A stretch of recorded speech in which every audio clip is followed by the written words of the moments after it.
warahmatullahi wabarakatuh. Innal hamdalillah nahmaduhu wa nasta'inuhu wa nastaghfiruh wa na'udzu billahi min syururi anfusina wa min sayyiati a'malina may yahdihillahu fala mudhillalah wa may yudhlilhu fala hadiyalah. Ibu-ibu, mak-mak tangguh, sahabat Konita yang dirahmati oleh Allah, apa kabar semuanya? Alhamdulillah. Insya Allah semua hari ini, sore ini dalam keadaan sehat, keluarga kita sehat, dan lingkungan kita mudah-mudahan terhindar dari bala dan wabah. Ibu-ibu, puji syukur kita panjatkan kepada Allah hari ini kita kembali setiap Jumat sore. Mudah-mudahan tetap istiqomah mengkaji ilmu-ilmu Allah. Yang kedua, salawat serta salam mudah-mudahan tetap tercurahkan kepada Rasulullah Muhammad Sallallahu Alaihi Wasallam yang alhamdulillah sampai hari ini kita masih dalam keadaan iman dan Islam. Ibu-ibu, mak tangguh dan sahabat wanita yang dirahmati oleh Allah, nggak terasa loh ya, kita hari ini sudah masuk episode yang ke-11, minggu ke-11, pekan ke-11, dan luar biasa respon dari ibu-ibu semua, alhamdulillah. Ini Kamus Tangguh sudah bikin grup kedua karena banyaknya permintaan dan mudah-mudahan grup ini terus bergerak di tengah-tengah umat untuk mencerdaskan ibu-ibu, mencerdaskan keluarga dan juga memikirkan umat agar menjadi lebih baik dengan Islam dan semakin mendekatkan diri kita kepada kebangkitan. Ibu-ibu rahimakumullah, hari ini tanggal 4 September 2020 akan mengambil tema kuatkan bahtera taklukan taklukan apa Ustazah? Taklukkan badainya. Taklukkan badainya. Masya Allah, puitis sekali. Insya Allah merupakan topik yang sangat dinanti-nanti para ibu, buktinya banyak sekali yang ingin bergabung. Ini sudah banyak yang hadir dan nanti akan menyimak di rekaman YouTube. Untuk itu menambah keberkahan kita pada sore hari ini, kita awali dengan bacaan Ummul Quran suratul Fatihah. Syai'ulillahi lahumul Fatihah. A'udzubillahi minasyaitonir rajim.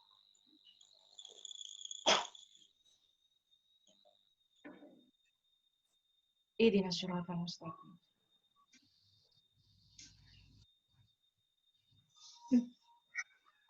Amin, Allahumma amin. Ibu-ibu, mak tangguh dan sahabat Konita rahimakumullah, sudah hadir di tengah-tengah kita Ustadzah Dr. Faiza Rosidah. Bagi yang mungkin hari ini baru sempat ikut, beliau tentunya adalah seorang dokter dan sekaligus daiyah. Ini jarang ya orang seperti ini. Dokter yang peduli dengan kondisi umat. Dan beliau ini sangat konsen untuk berbicara masalah keluarga, masalah-masalah perempuan, dan juga generasi.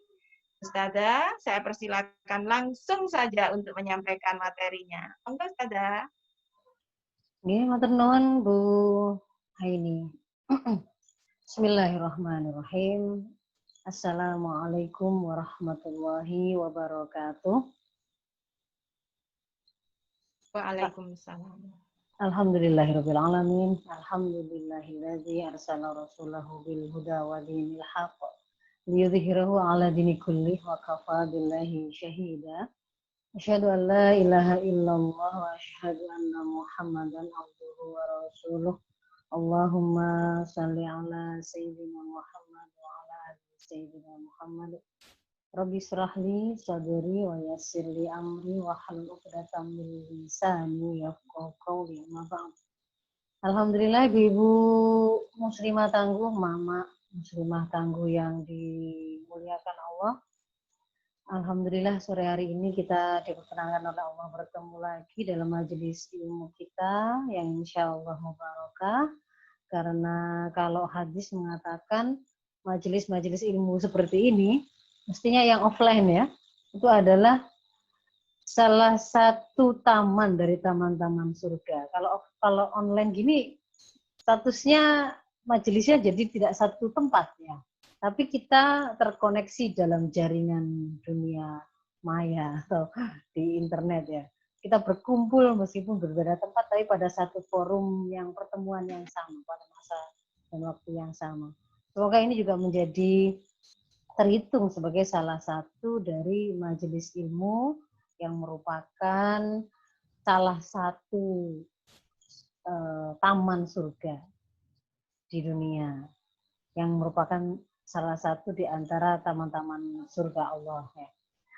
Ibu-ibu sekalian, hari ini kita masuk pada pembahasan yang ke-11, masih pada pembahasan yang sifatnya aktual, satu tema tertentu dalam rangka untuk mencari solusi dari persoalan yang kita hadapi, dan sengaja pada sore hari ini saya mengangkat topik tentang ketahanan keluarga. Sekaligus ini nanti penjelasan yang saya sampaikan dalam pertemuan kita hari ini nanti semoga bisa menjawab beberapa WA, pertanyaan-pertanyaan, konsultasi yang masuk. Jadi jawabnya sekalian di sini, Bu, begitu. Nanti yang bertanya itu akan saya beri linknya dan saya beri file materinya yang bisa diakses. Saya mohon izin untuk melakukan share screen. Sudah saya siapkan PPT hari ini. Sudah terlihat ya, Ibu ya?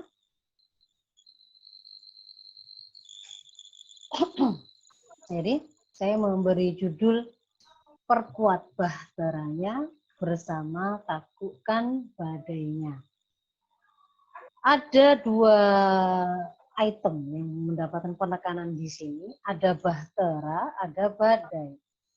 Bahteranya saya ajak untuk kita perkuat. Yang dimaksud dengan bahtera di sini adalah bahtera rumah tangga atau bangunan keluarga kita.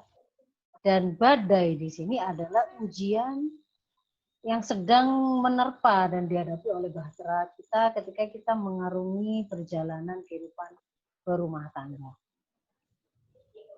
Nah, kenapa kok kemudian saya mengangkat topik ini? Mungkin Ibu beberapa waktu yang lalu sempat mengikuti pemberitaan di media massa. Jadi sebenarnya tidak hanya di Bandung, tapi kebetulan waktu itu ini viral ya. Jadi warga Bandung itu sampai antri, sampai keluar dari kantor pengadilan agama. Ngapain mereka? Antri untuk mengurus perceraian. Dan ketika kemudian saya coba untuk mencari data tentang seputar perceraian di tahun 2020, memang kemudian ada banyak sekali pemberitaan yang mengkaitkan antara tingginya angka perceraian hari ini dengan situasi pandemi. Artinya hari ini itu menjadi satu keadaan yang memang memicu banyak terjadi perceraian. Meskipun ketika kemudian saya coba mengeklik penjelasan yang disampaikan oleh para petugas di pengadilan agama tersebut mengatakan enggak semata-mata karena pandemi. Kalau karena pandemi itu angkanya cuma menambah berapa persen saja, kecil. Tapi sebenarnya mereka ini sudah mengalami konflik lama, ada ketidakcocokan yang memang kemudian mengantarkan mereka pada pengajuan perceraian. Nah, sebenarnya Ibu-ibu, kalau kemudian dikatakan tadi oleh petugas di pengadilan agama semacam ini, juga tidak salah. Bahwa sebenarnya mau diakui atau tidak, sebenarnya keluarga-keluarga muslim hari ini memang sedang mengalami fakta kerapuhan ketahanan keluarga. Sebenarnya bangunan rumah mereka, bangunan keluarga mereka itu memang rapuh. Seandainya ada goncangan begitu, tidak perlu gempa yang besar yang dahsyat. Dan mungkin hanya goncangan kecil agak besar lewat depan rumahnya mungkin sudah mulai retak-retak. Kalau terus-terusan mungkin sudah roboh. Sebenarnya memang rapuh begitu, memang sudah rapuh. Tetapi harus diakui juga bahwa situasi sulit karena pandemi ini, di mana kemudian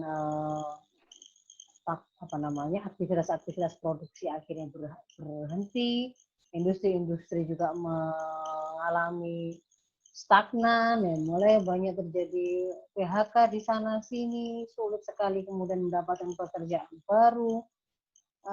Sementara mau memobilisir orang dalam satu proses produksi juga tidak memungkinkan karena memang sedang ada pandemi, faktor produksinya itu sedang terhantam oleh keberadaan virus ini. Mereka tidak boleh berkumpul untuk kemudian melakukan produksi sebagaimana biasanya. Mereka juga tidak boleh bepergian ke sana kemari dengan seenaknya, melakukan distribusi produk-produk hasil industri dengan seenaknya, itu susah. Sawah-sawah yang sebenarnya sudah tinggal panen saja, itu kemarin pasca pandemi ini menimpa, itu kan kemudian tidak bisa dipanen, sehingga juga mengancam pada adanya krisis kelaparan atau pangan ya yang ada di depan mata.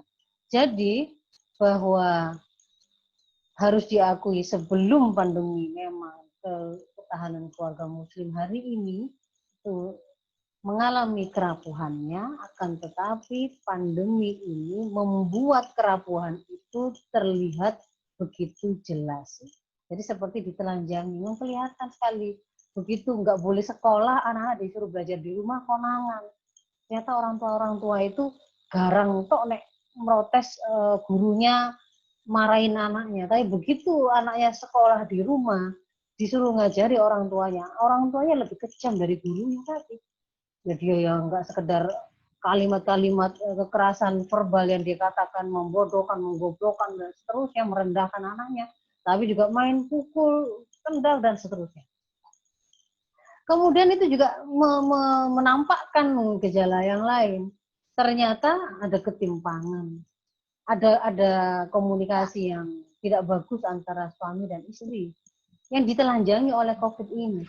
Ketika sang ibu merasa banyak sekali bebannya begitu, bapaknya juga merasa tiba-tiba terkena beban karena tiba-tiba kehilangan pekerjaan. Saya selama ini tuh mudah mendapatkan untuk memenuhi kebutuhan keluarganya, tiba-tiba dia tidak memiliki penghasilan, dia sendiri masih pusing itu, sampai di rumah kemudian tambah dicurhati ibunya dengan cara komunikasi yang tidak sehat, yang saling menyebut kebersaran atau keberatan beban masing-masing begitu ya, yang kemudian akhirnya mengantarkan kepada mereka bahwa yang terjadi adalah mudahnya keluarga-keluarga muslim itu kemudian memutuskan untuk menenggelamkan bahteranya. Jadi sedang berlayar di lautan, di tengah-tengah laut yang luas seperti itu situasinya, kemudian datang badai, begitu mudah, buyar, selamatkan diri sendiri. Sangat mudah seperti itu. Tidak kemudian dipikir lebih lanjut. Betul tak? Beneran tak? Mau terjun masing-masing, mau dihancurkan kapalnya ini, terus terjun masing-masing. Karena masing-masing merasa lebih hebat. Yang satu kalau perumpamaan gitu ya, saya ini atlet berenang internasional, nggak pakai kapal, nggak pakai bahtera itu nggak pakai. Istrinya begitu. Bapaknya gak ada bapak-bapakan nggak pakai begitu. Wong saya juga bisa cari uang sendiri. Anak selama dengan saya yang pegang.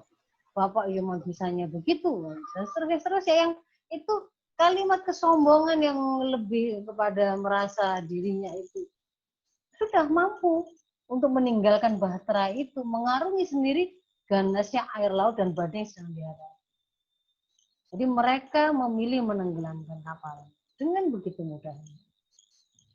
Padahal, ini kemudian saya ingin memberikan sebuah reminder begitu ya. Jadi ini sebenarnya tidak hanya menjadi nasihat bagi mereka-mereka yang saat ini bahteranya sedang mengalami badai, karena sangat wajar yang namanya bahtera yang sedang berlayar di lautan itu pasti akan menemukan situasi tidak hanya tenang, air laut itu, tapi juga ada ombak, kadang ada ombak kecil, ombak sedang, ada suhu panas, ada suhu dingin, ada matahari terik, ada suhu yang sangat dingin, angin kencang, angin sepoi-sepoi, pemandangan yang indah, pemandangan yang buruk, itu pasti akan ketemu.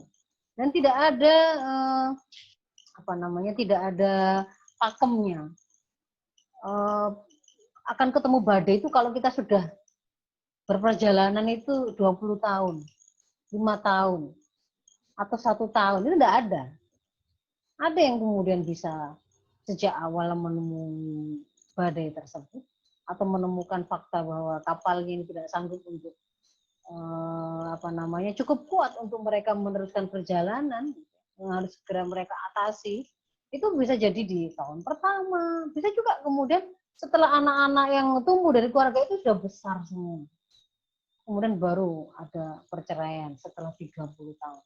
Yang kemarin ada yang berkonsultasi ke saya via WA itu usia pernikahannya 29 tahun. Dan kemudian baru di sini kemudian juga berpikir tentang mengakhiri pernikahan ini.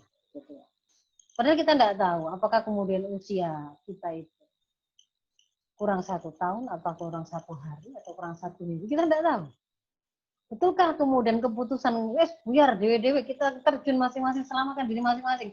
Itu kemudian kita akan menemukan, seperti yang kita prediksi, saya akan survive, selamat sampai ke tujuan. Atau kemudian kita malah hanyut, mati, karena kita tidak memiliki kemampuan untuk lebih melakukan perjuangan. Atau yang lain, kita tidak tahu, masa depan itu tidak ada yang tahu.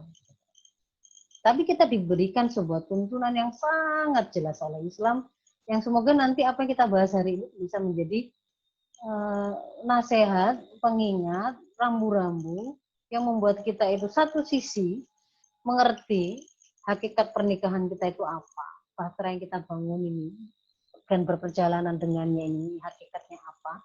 Betulkah cuma mau plesir saja, hanya mau jalan-jalan saja, sehingga kalau kemudian kita melihat wah ada badai, kalau gitu biar gak sih balik, nah, jadi dilanjutkan.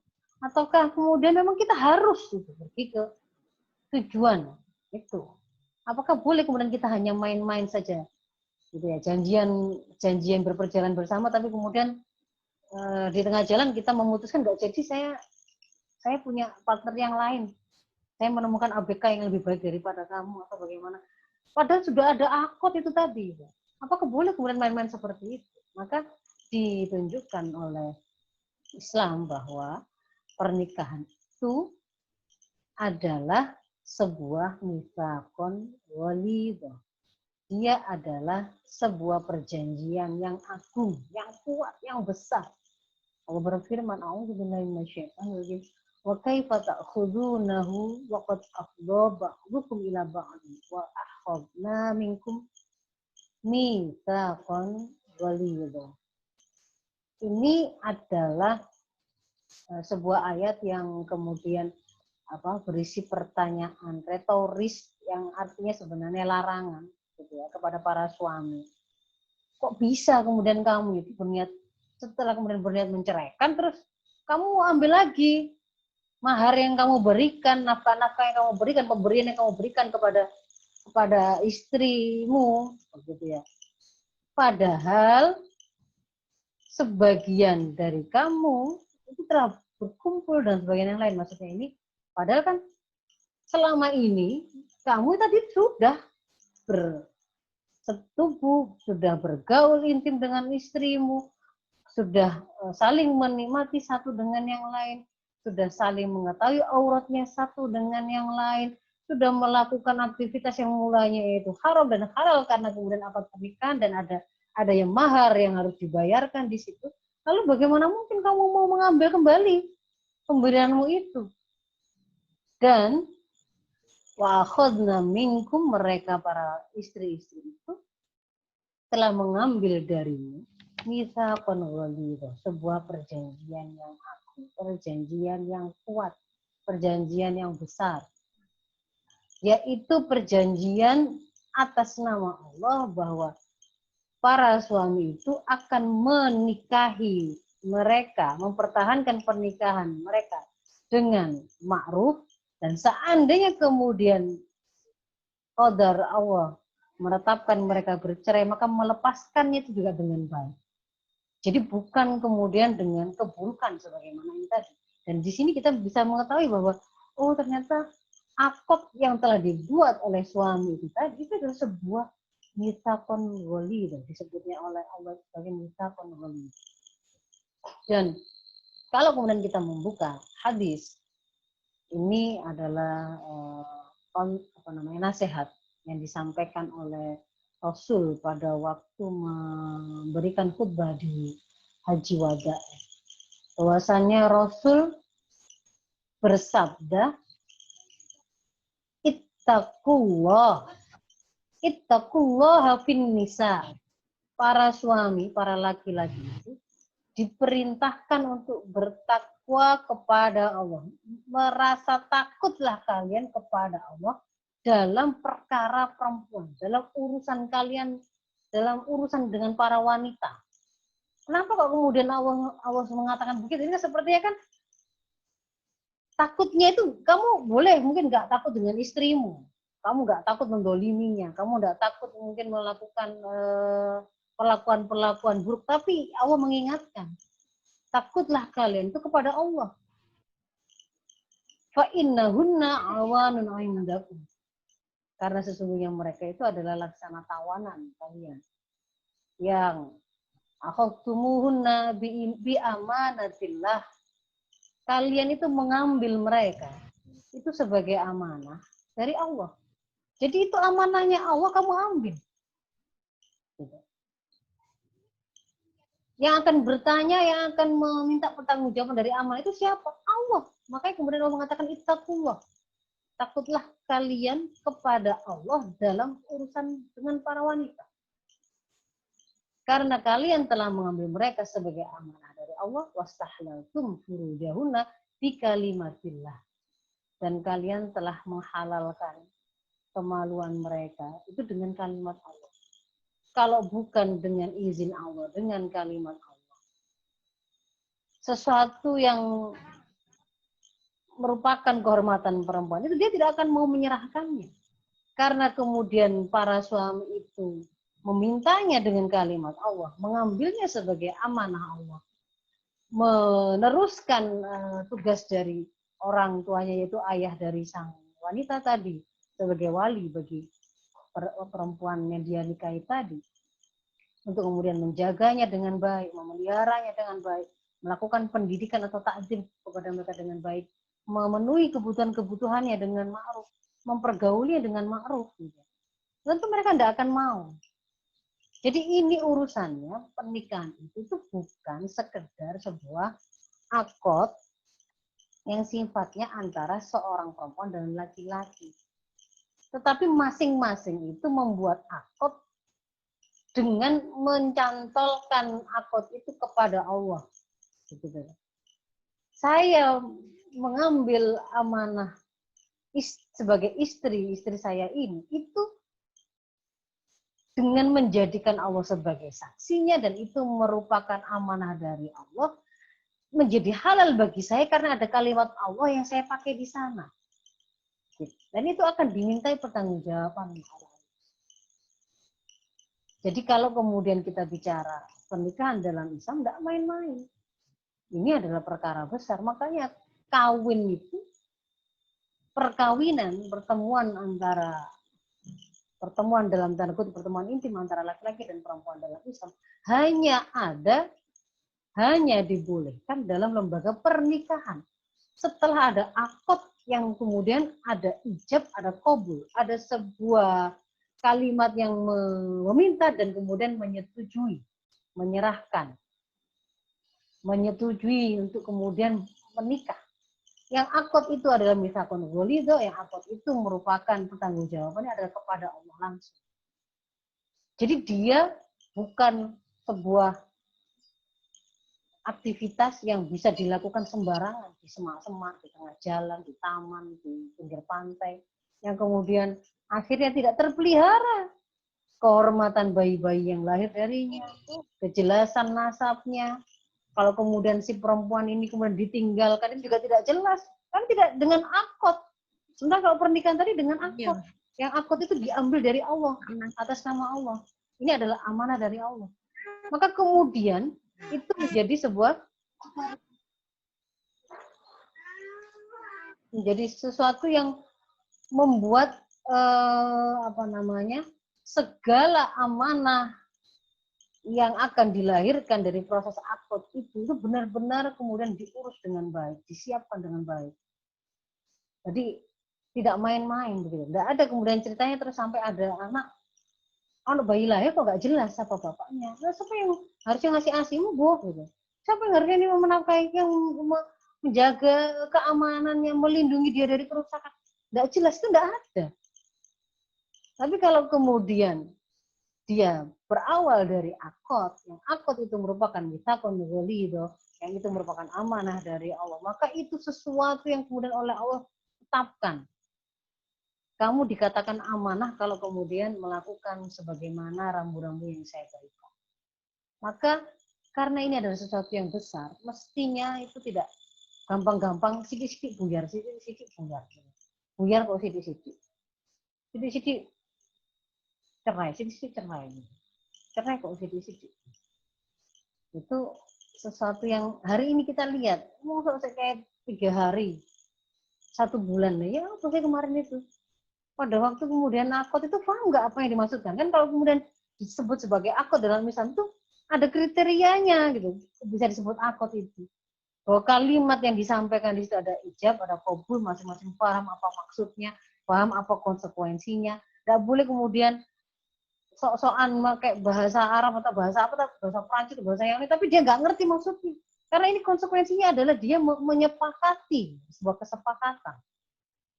Nah, kalau kemudian kita membaca tuntunan Islam yang lain dari beberapa hadis, kita juga mendapatkan penjelasan bahwa pernikahan ini bukan kontrak sosial, sebagaimana misalkan tuntutan dari para feminis yang mau menjadikan sudahlah menikah itu nggak usah dihubungkan sama ibadah. Menikah itu pokoknya kesepakatan antara pasangan untuk hidup bersama atas dasar saling cinta. Nggak usah dihubungkan dengan ibadah. Atas dasar saling cinta itu akhirnya memastikan apa? Mereka mau menghapuskan itu dari ibadah untuk memasukkan prinsip-prinsip sekuler yang tidak mengenal halal haram, yang tidak mengenal rambu-rambu sebagaimana yang diajarkan oleh Islam. Mau perempuan sama perempuan kalau mau sepakat atas dasar cinta hidup bersama itu sudah keluarga, maunya kan begitu. Laki sama laki sudah juga bisa keluarga. Nggak perlu juga, nggak adil kalau kemudian perempuan nikah harus ada walinya, laki-laki kok enggak. Auratnya berbeda. Pokoknya kalau pakai dihubungkan dengan ibadah itu jadinya itu begitu, nggak adil. Maka mereka kemudian berusaha menjadikan ini semata-mata kontrak sosial sehingga nanti tergantung kesepakatan. Siapa yang mau jadi bapak rumah tangga, siapa yang mau jadi nyari uang. Dan itu sebenarnya merupakan sebuah awal kerusakan. Nanti di belakang akan saya tunjukkan. Begitu kita melepaskan pernikahan itu dari sandarannya, bahwa dia itu adalah bagian dari ibadah. Sudah. Oh iya. Jadi dalam Islam menikah itu adalah ibadah. Rasul mengatakan bahwa pernikahan dengan menikah, seorang itu faqadistakmala nisfaddin. Seseorang itu bisa menyempurnakan separuh agama, telah menyempurnakan separuh agama. Separuhnya itu tinggal disempurnakan dengan melakukan ketakwaan kepada Allah dalam hal yang lain. Jadi kita bisa melihat di sini, besar sekali ternyata pernikahan itu. Bisa sampai menyempurnakan separuh agama. Bahwa kemudian dengan pernikahan itu, dia memang ibadah. Rasul mengatakan sunnati. Paman raghiba an sunnati falaysa minni. Jadi kalau ada orang kemudian tidak menerima risalah atau syariat nikah, itu nggak boleh. Dan hadis juga memberikan penjelasan, dengan menikah itu bisa membuat kita itu terlindungi dari melakukan keharuman. Jadi kaitannya itu memang dengan bagian dari ibadah nikah ini untuk melakukan ketaatan kepada Allah. Yang lain lagi bahwa dengan pernikahan kita berharap akan bisa mendapatkan keturunan. Yang keturunan itu sudah pernah saya bahas. Salah satunya dia akan menjadi pewaris kebaikan kita, penerus perjuangan dan kebaikan kita. Dia bisa menjadi investasi tanpa batas kita meskipun kita sudah meninggal. Dia akan meneruskan lagi ke anak cucunya, mewariskan kebaikan, ketakwaan, kesolehan. Itu akan menjadi kebaikan bagi kita. Terus meskipun kita sudah meninggal bergenerasi-generasi, maka dari pernikahan itu bisa kemudian kita mendapatkan keturunan yang menjadi jalan kebaikan dan kemuliaan kita di sisi Allah. Jadi bahwa pernikahan ini dalam Islam adalah bagian dari ibadah. Dan apa yang dicari dari pernikahan itu kita bisa melihat dari bagaimana Rasul memberikan tuntunan ketika mau mendoakan pernikahan, maka Rasul selalu mendoakan dengan barakallahu lak wa baraka alaik wa jama'a bainakuma fi khair. Rasul mendoakan keberkahan agar pernikahan itu menjadi pernikahan yang barokah. Bahkan ketika kemudian Aqil bin Abi Thalib mendapatkan doa, semoga kamu langgeng, pernikahannya banyak anak, nanti sejahtera, tambah kaya, misalnya begitu, dia mengatakan nggak begitu, Rasul nggak ngajari begitu. Karena memang kebaikan itu tidak selalu pada panjangnya perjodohan, banyak sedikitnya anak, banyak sedikitnya harta. Tidak, bukan itu. Keberkahan itulah yang sebenarnya kemudian akan menjadi kebaikan bagi kita. Keberkahan itu kita sudah membahas sebelumnya bahwa keberkahan itu adalah tetapnya kebaikan ada pada kita dan bahkan senantiasa ditambah. Menambah kebaikan yang ada pada kita dan akan menambah kenikmatan kebahagiaan yang kita rasakan. Yang dimaksud dengan kebaikan di sini ini bukan kebaikan perspektif semu masing-masing kita. Oh, ya kan harta banyak namanya kan pasti baik gitu. Anak banyak kan ya baik gitu. Atau kemudian istri cantik kan baik. Jadi kebaikan yang akan dapatkan itu adalah kebaikan yang hakiki, yang terkonfirmasi nanti ketika kita mati, kalau kita dibangkitkan lagi untuk mempertanggungjawabkan kehidupan kita yang diberikan oleh Allah itu di hadapan Allah, kemudian ternyata memang pernikahan kita itu mengantarkan kita kepada kebaikan di sisi Allah. Jadi bukan kita mengira baik kemarin itu mobilnya banyak, rumahnya banyak, tapi karena semuanya merupakan sebuah ribawi, kemudian itu menjadi burukan di sisi Allah. Ternyata waktu kita kemudian menghadapi terkonfirmasi, Allah malah mengumumkan perang kepada mereka yang melakukan riba. Nah, kemudian kita sudah tahu bahwa keberkahan itu terletak pada keimanan dan ketakwaan kuncinya. Bahwa keberkahan itu hanya bisa kita dapatkan kalau kita menyandarkan segala sesuatu dari keimanan dan kemudian diikuti dengan ketakwaan, yaitu ketaatan kita kepada rambu-rambu yang diberikan oleh Allah. Nah, kalau kemudian kita coba gambarkan begitu ya ketahanan keluarga ini, apakah dia akhirnya berhasil sampai di pantai atau di pulau tujuannya, pulau impiannya, ataukah di tengah-tengah karam. Pulau impian ini kalau dalam visi misi keluarga muslim adalah kita bertemu kembali di surganya. Kemarin kan sudah kita bahas. Visi kita adalah sehidup sesurga.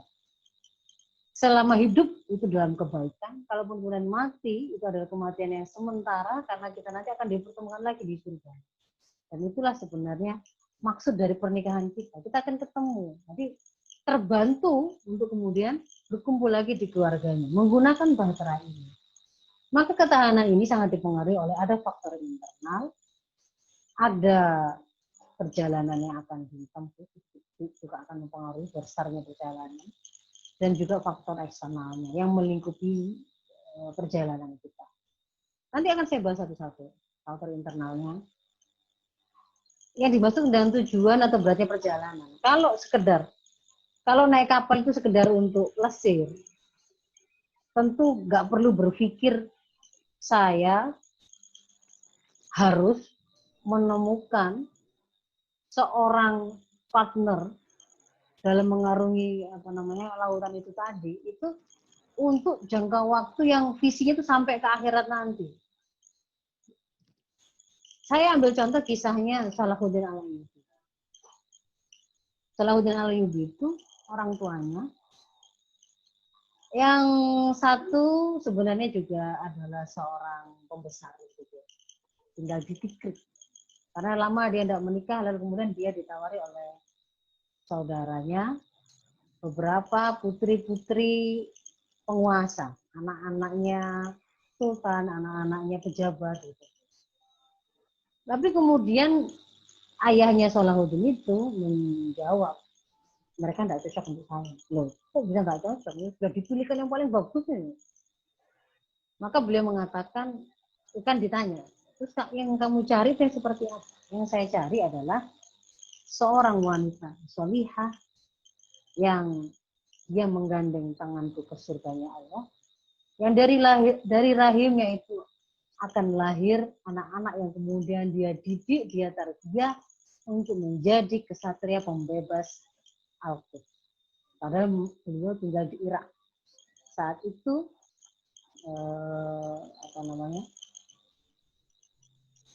perhatian sampai kepada di Palestina. Kemudian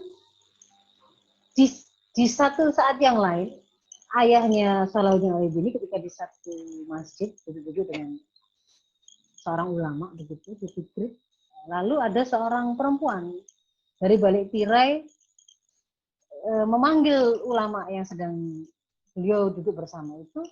Lalu si ulama ini mengatakan, kenapa kamu tolak lamaran para pemuda itu? Kurang apa? Mereka kan orang-orang yang hebat.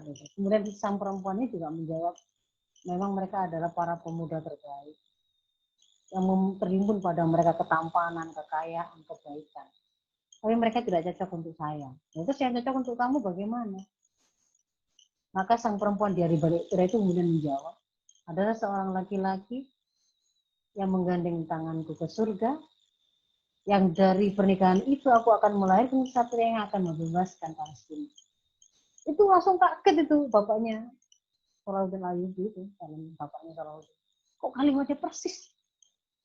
Maka ketika kemudian orang itu punya tujuan dari pernikahan itu, dia mikir, nanti itu anakku itu harus jadi pembebas Palestina. Maka dia tidak sekedar berpikir nyari perempuan yang cantik, yang senang untuk dia lihat. Tidak sekedar itu. Maka akan dia siapkan. Kalau dia tahu perjalanan bakal jauh, karena yang dia cari itu memang itu butuh tempat yang sangat jauh, sangat berharga, dan untuk sampai pada keberhargaan itu memang ada harga yang harus dibayar, rute yang mungkin berat, rute yang mungkin panjang, maka dia akan siapkan sejak awal, kapalnya pun akan berbeda. Jadi itu tadi dia nggak sembarangan nyari calon suami atau calon istri. Nah, kalau faktor eksternal itu nanti kalau kemudian, jadi kalau kemudian saya simpulkan, saya buatkan resume begitu. Untuk faktor internal 1 sampai 4. Ini kalau bahasa umumnya, nanti rincian ada di belakang. Supaya kemudian pernikahan itu menjadi pernikahan yang kokoh, maka pernikahan tersebut haruslah disandarkan fondasinya adalah keimanan. Bukan yang lain. Bukan karena semata hanya kekayaan, kecantikan, ketampanan, jabatan. Karena dia PNS, lalu mau dinikahi. Itu remeh sekali. Tapi karena keimanan, ini adalah karena saya iman kepada Allah, Allah yang memberi saya hidup, Allah yang memberi saya segala kenikmatan menikmati hidup, Allah memerintahkan saya untuk menikah. Kalau kemudian ingin mendapatkan rizki bergaul dengan lawan jenis dalam keadaan halal, yang bisa melahirkan keturunan-keturunan solih-solihah, yang kemudian bisa menjadi aset masa depan, dan seterusnya. Jadi karena keimanan. Kemudian bahwa memahami pernikahan itu merupakan bagian dari ibadah. Karena bagian dari ibadah, jadi dia nggak main-main. Apa kata yang memberi, yang mensyariatkan ibadah itu yang kemudian betul-betul dituruti, dilihat. Dipastikan nanti kalau saya ditanya oleh yang memberi syariat itu, yang beri amanah ini, saya bisa bertanggung jawab kepada Allah. Lalu yang berikutnya, dia paham kan, sudah dia tetapkan, karena keimanan tadi sudah tetapkan tujuannya. Lalu dia sudah tahu jalannya. Dia gunakan tuntunan syariat itu sebagai rambu-rambu yang dia pakai mengawal perjalanannya. Syariat adalah rambu-rambunya. Bukan maumu, bukan mauku. Syariat, bukan keadaan. Keadaan itu bukan sebagai penuntun. Lalu yang keempat, ini dari sisi komitmen si yang sedang berlayar. Meskipun ada syariatnya sebagai rambu-rambu, tapi kemudian dia tidak mau memakai. Kadang-kadang dia, kadang-kadang enggak. Gitu. Tapi harus selalu diperbaiki, selalu dibangun komitmen, dibangun profil, bahwa semuanya kita itu harus tunduk pada rambu-rambu tersebut.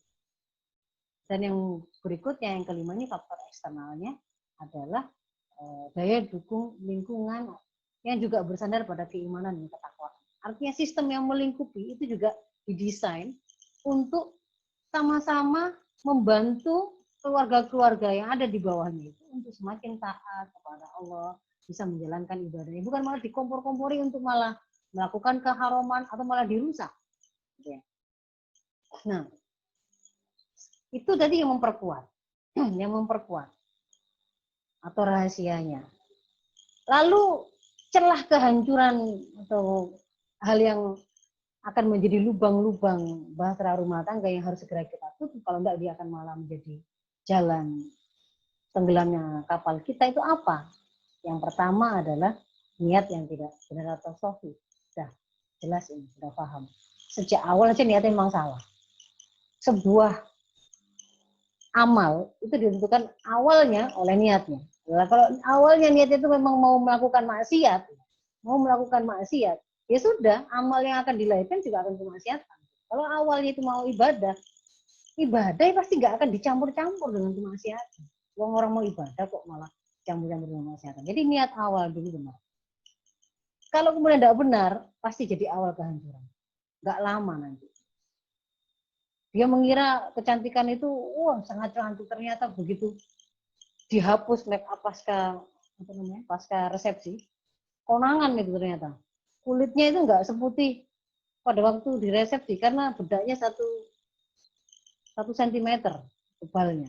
Kan hari ini Ibu kalau lihat tutorial make up itu ya, wajah jerawatan kayak apa itu loh, udah jadi kuincleng terus jadi benar-benar kulit hitam bisa jadi putih gitu.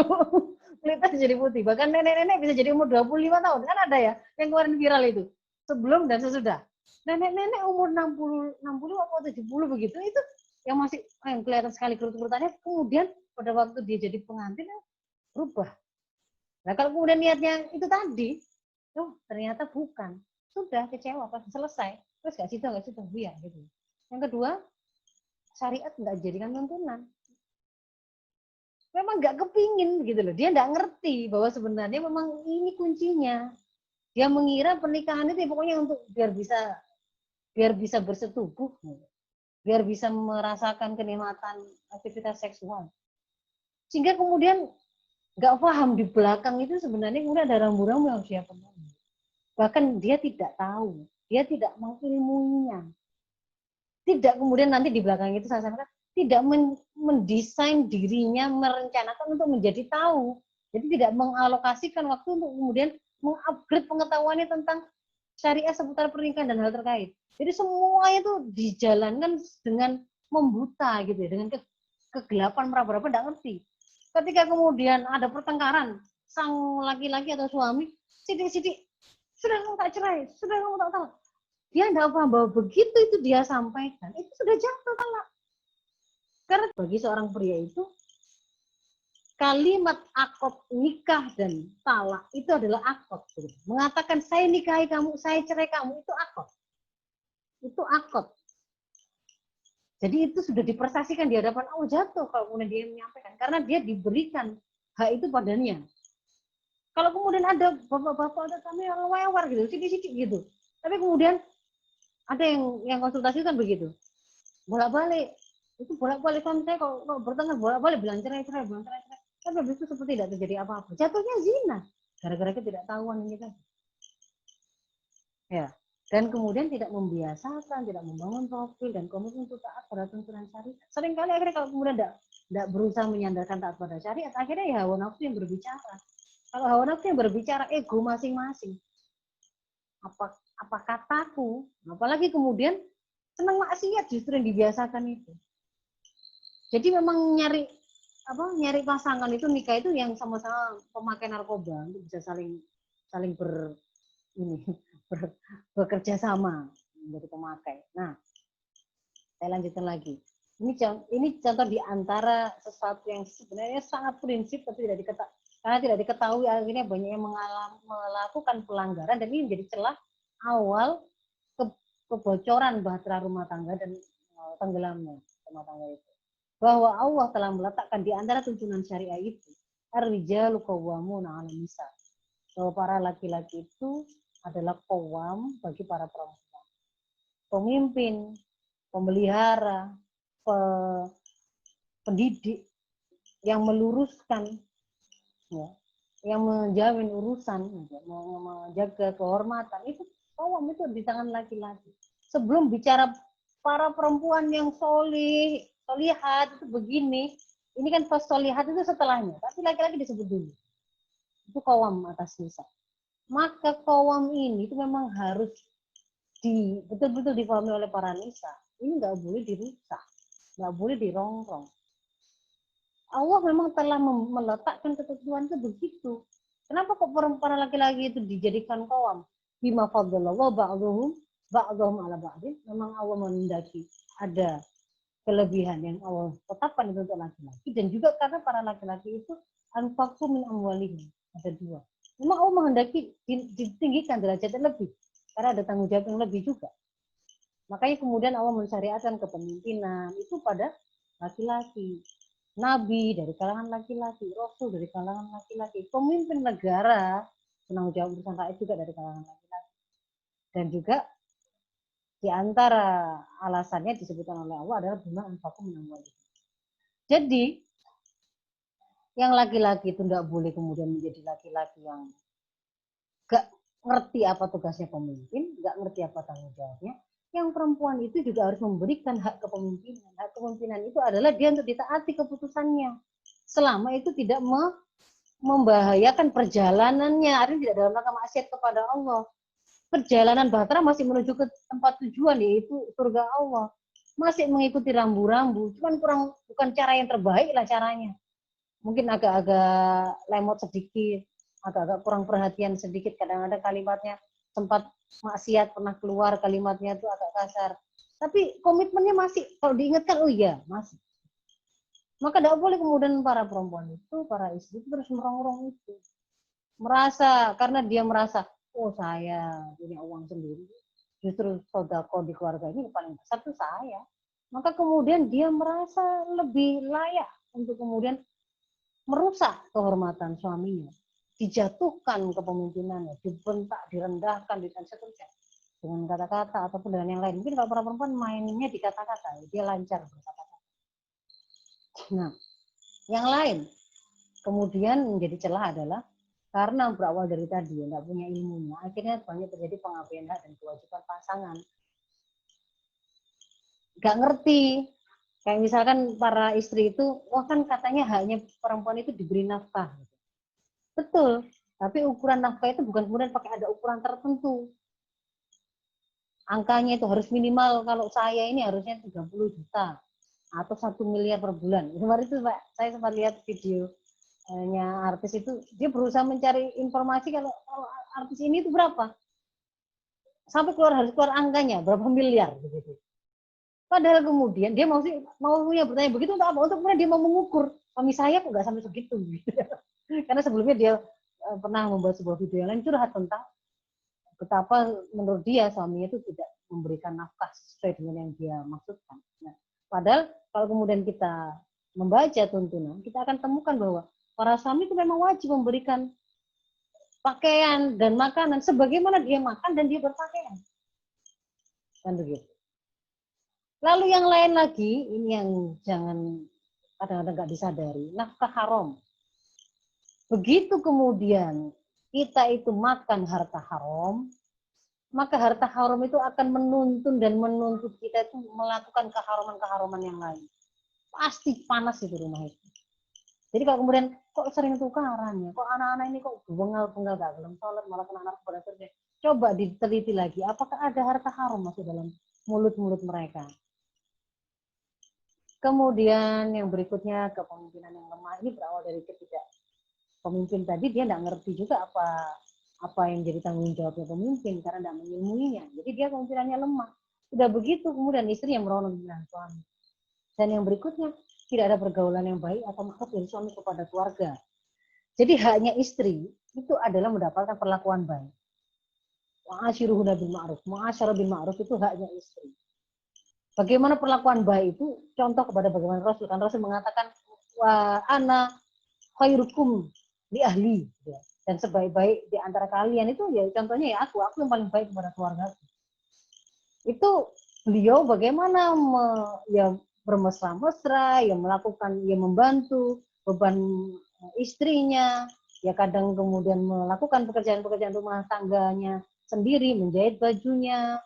Ketika kemudian mau menjumpai istrinya, beliau akan memberikan tuntunan untuk tidak membebani. Jadi kalau istrinya kira-kira capek, para suami disuruh tunggu dulu sampai istri itu siap mengisi rambutnya, kan gitu kalau di hadis kalimatnya. Jangan mengetok pintu pada waktu dia belum bersiap, tunggu. Artinya ketika misalnya suami itu meminta meskipun itu haknya, itu disuruh nyari waktu yang makruf. Bagaimana Rasul minum di gelas yang bersama, lari-lari, mandi, itu ada banyak. Silakan dibaca. Dan itu ternyata tidak dilakukan begitu loh oleh para suami kepada keluarganya. Tidak ada pergaulan yang makruf. Ini jadi celah kehancuran. Akhirnya istri jablay, dia nyari perhatian ke yang lain. Suami karena ketidakpahamannya, dia menjadi suami yang dayus, tidak memiliki rasa cemburu. Bojone digonceng uang itu ya dikira niku gak apa-apa. Diantar jemput kerja, laki-laki lain dia mengira itu biasa. Padahal itu sudah keharuman. Harusnya dia tidak terima begitu itu. Kemudian yang lain lagi adalah long distance relationship ya.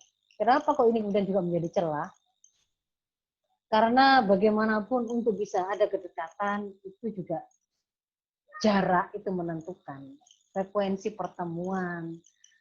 Bagaimana kita bicara kualitas pertemuan kalau bertemunya saja tidak pernah. Ketika tidak pernah bertemu, itu tidak pernah kemudian menyaksikan bagaimana perjuangan ketika istrinya sakit, ketika istrinya sedang dalam keadaan hektik mengurusi anak-anaknya atau kelelahan. Sama juga, sang istri juga tidak tahu situasi suaminya, karena dia tidak pernah ketemu ya. Bahwa suaminya pernah kemudian dibully di tempat kerjanya, atau pernah kemudian mengalami kecelakaan, atau apa, tidak pernah tahu. Jadi sama-sama tidak pernah tahu satu sama lain kapan kemudian ada merasa dibutuhkan dan kemudian merasa dibantu sehingga tidak terjalin kedekatan itu. Lama-lama komunikasi juga bermasalah, semakin jauh. Nanti ada tips yang lain ini, LDR ini bisa, nggak selalu akan menjadi masalah kalau paham. Kuncinya ada pada kepemimpinan yang bagus, yang kuat, karena seperti contohnya Nabi Ibrahim itu contoh LDR. Kemudian tidak berkomitmen untuk memperbaiki kualitas pemahaman dan skill menjalani rumah tangga. Gak ngaji, gak belum ngaji, gak melakukan sebuah aktivitas untuk memperbaiki diri. Yang berikutnya ada beban ekonomi. Apakah ini selalu akan membawa kehancuran? Ini celah. Tetapi dia akan sangat dipengaruhi oleh mafhum yang dia punya tentang rizki, tentang tawakal, tentang sabar, tentang syukur ya. Jadi memang awalnya dari internal itu memang.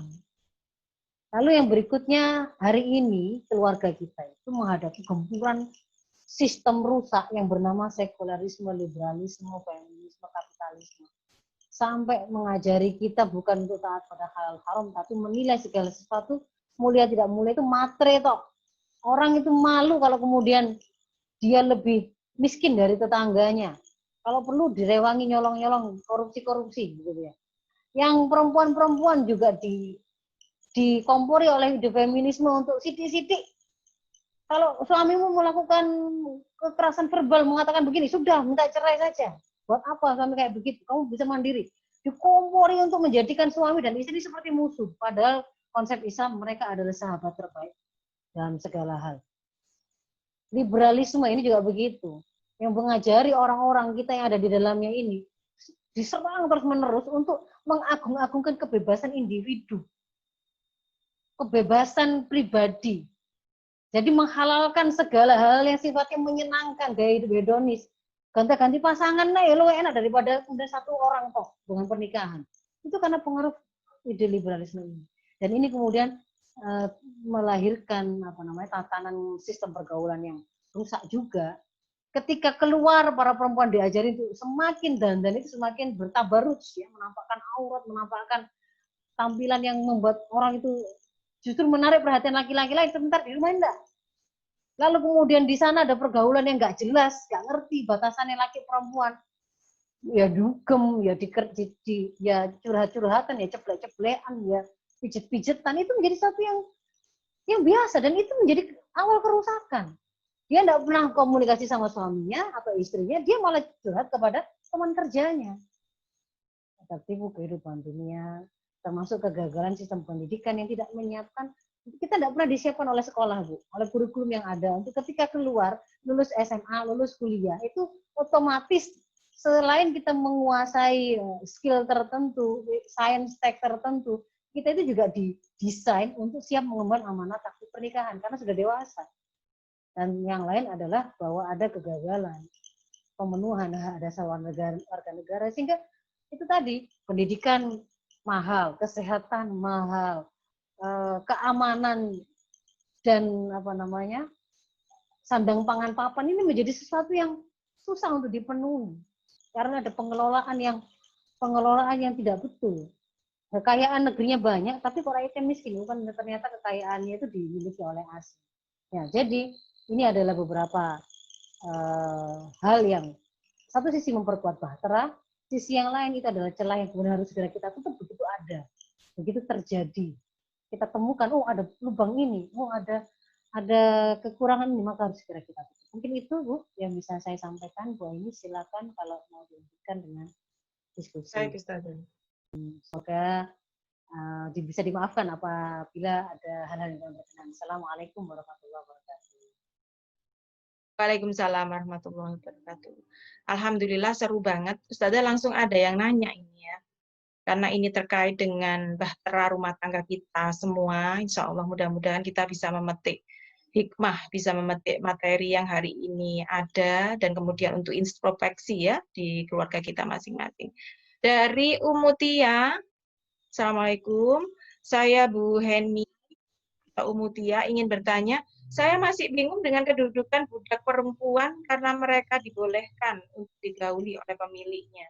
Apakah mereka memiliki hak dan kewajiban atau sama dengan istri? Faktanya di negeri-negeri Arab banyak TKW yang digauli oleh majikannya. Nah, ini pertanyaan yang mungkin jauh dari pemikiran kita ya. Ini ada pembahasan tersendiri tentang budak ya. Tapi secara umum saya mau sampaikan bahwa fakta TKW itu bukanlah fakta budak. Maka sebenarnya itu adalah kemaksiatan. Di negeri-negeri Arab bukan ukuran dia pasti berarti melaksanakan hukum Islam, enggak. Ya. Jadi bukan ukuran. Fakta TKW itu bukan fakta budak. Kalaupun seperti budak bagi si majikannya, itu sebenarnya si TKW-nya itu diperjualbelikan secara paksa. Artinya dia itu sebenarnya tidak kemudian dia mulanya adalah wanita merdeka. Dia itu wanita merdeka, bukan budak. Wanita merdeka. Orang yang jadi TKW itu daftar untuk apa? Untuk bekerja. Bekerja itu akad ijaroh. Saya menjual jasa, melakukan suatu pekerjaan tertentu, maka saya berhak atas kompensasi, gaji, dan seterusnya. Itu akad TKW. Seharusnya itu begitu. Akad ijaroh. Karena kemudian ada orang-orang di sana yang itu bukan sedang menerapkan hukum Islam, itu kemudian mencari, kan ada di antara mereka yang masih pelaku nikah kontrak ya, kawin kontrak, mut'ah. Ada yang kemudian masih jangankan di sana. Di sini kemarin kalau Ibu ikuti kan sempat ada disertasi dari UIN, salah satu kampus UIN kan di Jogja ya, yang disertasinya membahas seks ekstramarital. Jadi tidak harus aktivitas seksual itu atau hubungan seksual itu di dalam pernikahan, tapi ekstramarital. Itu orang Indonesia loh itu. Nanti kan ada orang yang kemudian pakai itu. Di antaranya apa? Itu tadi celahnya dia masuk lewat kalau di situ dikatakan masuknya lewat konsep milkul yamin. Milkul yamin itu sebenarnya adalah konsep untuk budak, tapi kemudian di situ diterapkan untuk bukan budak. Dia misalkan ngajak mahasiswanya, lalu atas kesepakatan, karena diterjemahkan di situ sebagai adanya konsen, adanya persetujuan. Pokoknya setuju, sudah seks ekstramarital itu menjadi boleh. Itu ngawur itu. Nanti ada pembahasan sendiri itu, Bu. Itu bisa dicari sendiri ya. Jadi fakta TKW bukan fakta budak. Akotnya adalah akot ijarah. Kalau kemudian sampai di sana itu ada orang yang mencari, dia mengira uang yang dia bayar itu, dia mengatakan membeli orang. Mungkin ini ada orang yang kemudian menjadi penghubungnya ini, yang itu melakukan keharuman, menjual orang merdeka. Dengan cara bahkan juga dikurung, nggak boleh lari, kan begitu. Kalau Buddha dia tidak akan melakukan seperti itu. Kalau Buddha itu ya, dia paham bahwa dia itu memang tidak merdeka. Nggak perlu kemudian sampai seperti itu ya, ditipu-tipu begitu loh, disembunyi-sembunyi. Jadi memang orang memperjualbelikan orang merdeka. Nah, sementara kalau hukum Buddha sendiri dalam Islam, justru sebelum Islam datang, perbudakan itu marah. Ketika Islam datang, Islam menjadikan aktivitas membebaskan budak itu di antara aktivitas fi'lul khairat atau kebaikan yang dianjurkan, yang sangat dianjurkan.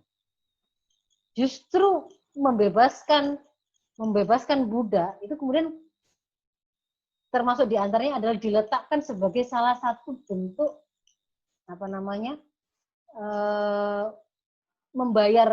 membayar denda ketika ada diat yang harus ketika ada hukuman yang harus ditebus gitu ya. Misalkan orang melakukan maksiat, bersetubuh dengan istrinya di bulan Ramadan gitu. Itu kan diantaranya membebaskan budak. Jadi justru diminta atau diseru atau diajarkan untuk memperbanyak membebaskan budak. Bahkan ketika kita membuka hadis tentang siapa yang akan ditolong oleh Allah, itu Allah memberikan orang yang sedang berusaha membebaskan dirinya dari perbudakan itu disamakan dengan yang mau menikah. Jadi itu justru berusaha dihapuskan oleh Islam. Ya, jadi faktanya itu tadi harus diuruskan. Lalu tadi sudah, itu yang Bu Vivin sudah tadinya sudah saya jawab. Wah ini langsung yang dibawa Ustazah. Iya. Ini ya, langsung di kurang lebih 5 menit Ustazah. Iya, kurang lebih 5 menit. Ya. Apakah batasan tugas istri di rumah karena suami sering bantu itu beli kebutuhan di rumah misalnya air Ya, boleh Ustazah. Banyak pertanyaannya Ustazah, nanti bisa disambung juga. Iya, apa kemudian nanti ini yang Ibu Narti mungkin itu yang ini satu saja Ustazah. Satu saja, Ustazah boleh pilih satu aja. Ini saya bisa jawab cepat saja. Saya jawab cepat saja. Bu Ayu Kristia, jadi gini, bukan bahwa suami itu memang menjadi pemimpin di dalam rumah tangga, berarti memang tanggung jawab secara umum ada di tangan suami. Tapi bukan berarti kemudian beliau juga yang harus menyiapkan makanan, beliau juga harus mencuci pakaian, beliau juga harus menyetrika dan melakukan aktivitas-aktivitas yang lain gitu, misalkan membersihkan rumah dan seterusnya. Itu bukan begitu maknanya. Karena kemudian Rasul juga menunjukkan bahwa beliau itu memberikan tuntunan, memerintahkan kepada Ali itu untuk melakukan tanggung jawab rumah tangga, aktivitas-aktivitas rumah tangga itu yang membutuhkan keluar rumah, dan untuk Fatimah untuk menyelesaikan pekerjaan-pekerjaan di dalam rumah. Jadi misalkan menyiapkan makanan, mencuci pakaian, membersihkan rumah, itu diberikan kepada Fatimah, dan Fatimah kemudian faktanya memang kemudian melakukan giling tepung, membuat makanan, sampai pernah curhat ketika merasa kelelahan begitu kan minta kepada Rasul supaya diberi pembantu. Artinya memang berarti Fatimah pernah melakukan itu, dan memang oleh Rasul kemudian justru saat itu tidak diberi pembantu tetapi diberikan sebuah zikir yang dan nasihat yang bisa menguatkan Fatimah. Dan ketika misalkan untuk melakukan pekerjaan di rumah itu membutuhkan aktivitas keluar, itu menjadi tanggung jawab ahli untuk melakukannya. Butuh air, membuang sampah, atau membelanjakan sesuatu keluar, itu suami, begitu. Kalau kemudian mau melakukan sebuah kerjasama karena tidak selalu suami ada di rumah, sesekali kemudian istri yang keluar, atau kalau suami yang belanja dia tidak tahu juga nggak masalah, tetapi paham gitu loh bahwa itu ada tanggung jawab yang sebenarnya ini tanggung jawabnya berbagi, ada tanggung jawab asal pekerjaan di dalam rumah adalah untuk para istri, dan tanggung jawab pekerjaan yang membutuhkan atau aktivitas keluar rumah ada di tangan suami. Kemudian yang tadi ada pertanyaan Gunarti ini, ada faktor yang memperkuat secara internal dan eksternal. Untuk internal sudah dijelaskan 5 hal. Untuk memperkuat eksternal tadi saya sampaikan, eksternal itu kalau mau kuat berarti dia harus juga sebuah sistem yang didesain, dibangun dengan fondasi yang sama, yaitu keimanan dan ketakwaan. Baru itu akan memperkuat keluarga-keluarga yang dibangun dari keimanan dan ketakwaan. Tetapi kalau kemudian eksternalnya itu adalah sesuatu yang sistem yang dibangun atas sekuler, itu meninggalkan syariat, maka pasti dia akan berkontribusi pada merusak dan memperlemah bahtera atau rumah tangga itu. Nah, sementara tadi saya sampaikan kepada ibu-ibu, apa celah-celah yang itu menjadi warning gitu loh, tanda-tanda kita harus waspada dan harus segera nambal. Kalau kelihatan ada lubang itu tadi, sudah saya sampaikan tadi, sampai berapa belas tadi. Ketika mulai ada komunikasi yang kurang bagus, ketika ada LDR, lalu ada ketidakdekatan, cara emosi, mengikuti ketidakdekatan secara fisik, berarti itu merupakan celah gitu loh. Segera tambal, lakukan itu. Istri merongrong suami lemah dalam kepemimpinan, suami tidak lagi memberikan nafkah. Padahal yang diperintahkan harus memberi nafkah, mau sedikit mau banyak, mampunya dia berapa, yang diperintahkan tetap memberikan nafkah. Meskipun istrinya berpenghasilan atau tidak, tetap dia harus mengeluarkan kan. Ya, itu Bu Aini. Ya, ya Dok. Alhamdulillah meskipun padat, mudah-mudahan ibu-ibu semua bisa menangkap dan bisa memahami apa yang ditanyakan. Tapi tentu ini tidak akan Ustazah 1 jam ini nggak akan cukup ya. Banyak banget saya pikir ibu-ibu ini yang mau bertanya, tapi tahan, sabar, insya Allah pekan-pekan depan kita tentu akan membahas dan bisa ibu-ibu bisa sharing lagi, curhat, monggo. Ya kan seperti itu. Maka ibu-ibu, insya Allah forum ini segera kita akhiri. Karena 1 jam nggak cukup, tapi dipanjangin itu juga nggak mungkin, dokter, karena waktu sudah menunjukkan maghrib gitu ya. Apalagi yang di daerah Lombok ini sudah lewat gitu ya. Maka ibu-ibu tetap setiap Jumat sore, insya Allah kita bertemu di sini bersama-sama membahas tentang sebuah topik yang insya Allah membawa kebaikan untuk kita, menjadikan kita lebih baik di hadapan Allah, dan juga berpikir tentang persoalan-persoalan umat. Untuk itu ibu-ibu, mari forum ini kita tutup dengan istighfar 3 kali dan doa penutup majelis. Astagfirullahaladzim, astagfirullahaladzim, astagfirullahaladzim. Subhanakallahumma bihamdika asyhadu alla ilaha illa anta astaghfiruka wa atubu ilaik. Ibu-ibu, sampai jumpa pekan depan di komunitas Muslimah Tangguh, kajian Muslimah Tangguh, sahabat kuat dalam taat. Saya akhiri, wabillahi taufiq wal hidayah. Wassalamualaikum warahmatullahi wabarakatuh.